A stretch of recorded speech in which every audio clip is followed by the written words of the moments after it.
말씀을 잘 소화시키라. 요한계시록 10장 8절에서 11절 말씀. 하나님의 말씀은 양식이다. 요한계시록 10장은 여섯째 나팔 재앙과 일곱째 나팔 재앙 사이에 보인 환상이 묘사된 장이다. 예수님의 권세를 위임받은 강력한 천사가 손에 펴놓인 작은 두루마리를 들고 사자처럼 큰 소리로 외칠 때 일곱 우레가 소리를 내어 말했다. 요한이 그 소리를 기록하려고 하니까 하늘에서 일곱 우레가 말한 것을 인봉하고 기록하지 말라는 음성이 들려왔다. 결국 그 소리의 내용을 사도 요한 외에 다른 사람들은 아쉽게도 모르게 되었다. 알 필요가 없다고 여기시고 하나님이 알려주지 않았으면 굳이 알려고 할 필요가 없다. 하나님이 알려주시는 범위 내에서만 순종하고 살아도 얼마든지 성공적인 삶을 살 수 있기에 기록된 말씀 밖으로 넘어가서 자꾸 이상한 성경 해석으로 말씀을 쪼개려고 하지 말아야 한다. 중요한 것은 말씀을 아는 만큼 순종하려는 자세다. 그 힘센 천사가 하늘을 향해 오른손을 들고 창조주 하나님을 가리켜 맹세하며 하나님의 말씀이 이루어진다고 말했다. 그리고 바로 이어서 일곱 우레소리의 비밀을 적지 못하게 했던 그 음성이 사도 요한에게 또 들려왔다. 내가 가서 바다와 땅을 밟고 서 있는 천사의 손에 펴놓인 두루마리를 가지라.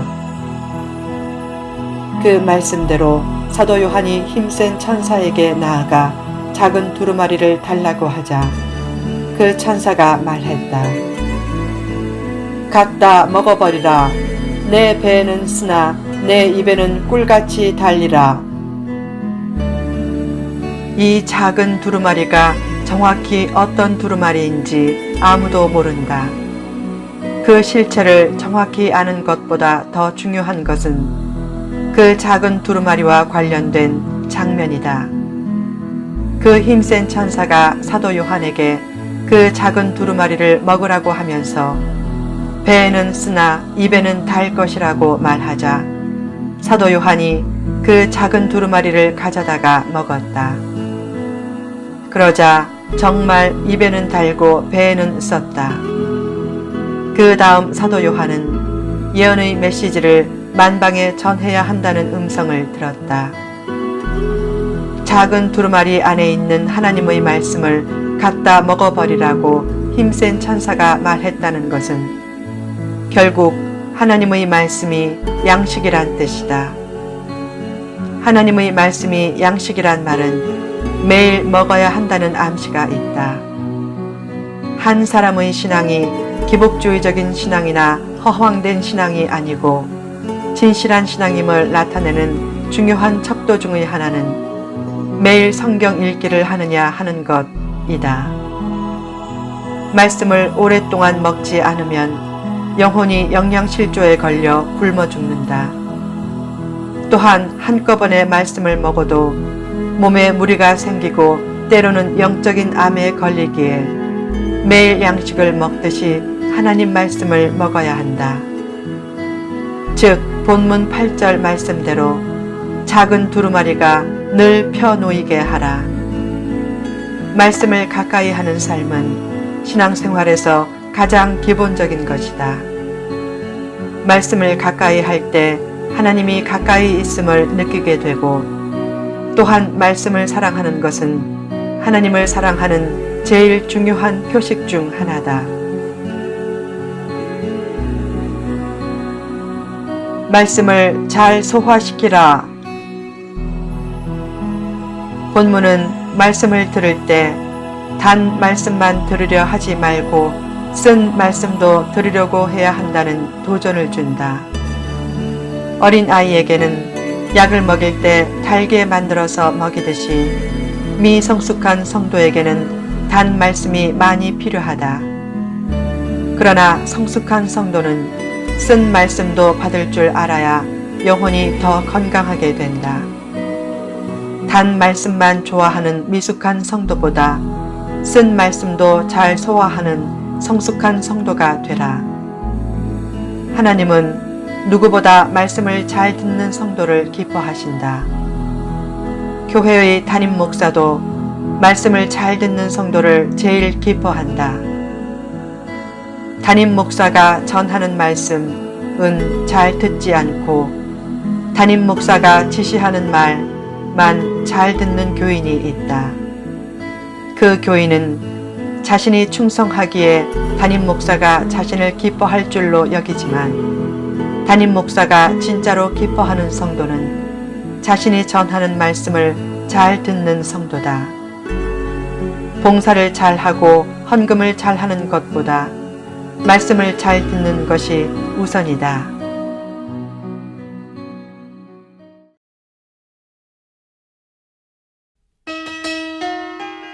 말씀을 잘 듣는다는 것은 말씀을 한 귀로 듣고 한 귀로 흘리는 것이 아니라 열린 마음으로 그 말씀을 받고 소화시키는 것을 말한다. 말씀 중에는 때로 쓴 말씀도 있다. 단 말씀은 용기와 위로를 가져다 주지만 쓴 말씀은 변화와 성숙을 가져다 준다. 쓴 말씀도 내쳐버리지 않고 잘 소화시켜 들으면 이전의 나와 이후의 나는 현저하게 달라질 것이다. 쓴 말씀에 시험이 드는 단계를 뛰어넘어야 신앙은 한 단계 전진한다. 비판을 들을 때도 그것을 하나님이 주신 말씀으로 들으면 오히려 회개의 기회로 삼을 수 있다. 누가 나에 대해 하는 부정적인 말을 들으면 처음에는 화가 나지만 가만히 살펴보면 그 말이 맞을 때가 많다. 맞지 않더라도 맞는다고 생각하고 받아들이면 영혼에 도움이 되고 은혜도 넘치게 된다. 비판을 받아들인다는 것은 힘들고 아픈 일이지만 그 비판을 맞게 여기고 무언가 행동 변화를 이루려고 할 때 복받는 그릇을 준비하는 셈이 된다. 그런 마음으로 기도하면 그 기도는 더욱 하나님이 받으실 만한 능력 있는 기도가 된다. 줏대도 없이 비판을 무조건 받아들이라는 말은 아니다. 비판을 넉넉한 마음으로 받아들이고 하나님 앞에서 기도한 후 하나님의 뜻을 따라 가장 바른 길을 선택하면 된다. 비판을 잘하는 사람은 복이 없지만 비판을 잘 받는 사람은 복이 있다. 말씀을 먹은 후 전파하라.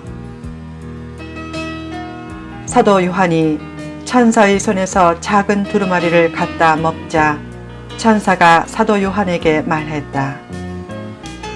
내가 많은 백성과 나라와 방언과 임금에게 다시 예언하여야 하리라. 이 말씀은 복음 전파의 사명을 일깨우는 말씀이다. 즉 하나님의 말씀을 먹었으면 그 말씀을 만방의 모든 사람에게 전파하기에 힘써야 한다. 교회의 가장 중요한 사명 중의 하나가 복음 전파다. 또한 성도의 가장 중요한 사명 중의 하나도 복음 전파다. 왜 요새 복음 전파의 사명감이 많이 약해지고 있는가? 복음 전파를 교회의 숫자적인 성장과 관련시키기 때문이다. 숫자적인 성장을 이룬 교회는 복음 전파를 잘한 교회인가? 꼭 그렇지만은 않다. 만약 교회에 기복주의적인 성도들로만 넘쳐난다면 그것은 복음 전파가 잘 된 것이 아니다. 기복주의에 빠지면 환경에 따라 영혼의 기복도 심하게 요동치면서 행복과 축복이 자리할 틈이 없게 된다. 성도는 골짜기에 있어도 정상에 있다는 자부심이 넘쳐야 하고 반대로 정상에 있어도 골짜기로 내려설 줄 아는 겸손함이 넘쳐야 한다. 요새는 많은 정보가 생생하게 공개되는 시대이고 동영상의 발달로 부흥사들도 옛날처럼 강단에서 함부로 말하는 경우가 현저하게 줄었다.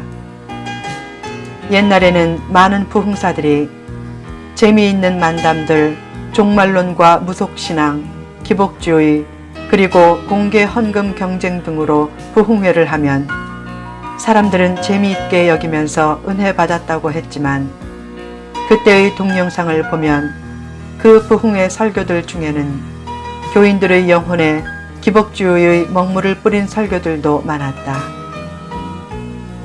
그때 한 부흥사는 가는 곳마다 다음과 같은 얘기를 했다. 여러분, 교회의 질적 성장을 강조하며 질질질 하다가 교회 성장도 이루지 못하고 질질 끌려가고 똥물만 질질 싸는 교회가 교회입니까? 당장 사람의 모가지를 잡아 끌어와서라도 교회를 채우세요. 그런 자극적인 얘기를 들으면 속 시원하게 생각하고 손뼉치며 아멘하고 소리쳤고 그 지침대로 수단과 방법을 가리지 않고 교회로 끌어오는 것을 복음 전파로 여기고 교인 숫자를 늘렸다. 그런 사려 깊지 못한 막무가내식의 전도 방식이 한국 교회의 신뢰를 잃게 한 측면도 많았다. 복음 전파는 숫자적인 성장만을 의미하지 않는다. 기복주의 교인으로 넘쳐나는 성장은 진정한 의미의 복음 전파라고 할 수 없다. 한 영혼 안에서 천국 역사가 확장되고 하나님의 뜻 안에서 사명감이 넘치게 되는 것도 복음 전파의 중요한 개념이다. 외적인 성장보다 내적인 성숙을 앞세워 추구하고 성공적인 삶보다 성경적인 삶을 앞세워 추구하면 하나님은 신기하게도 외적인 성장과 성공적인 삶도 뒤따르게 하실 때가 많다.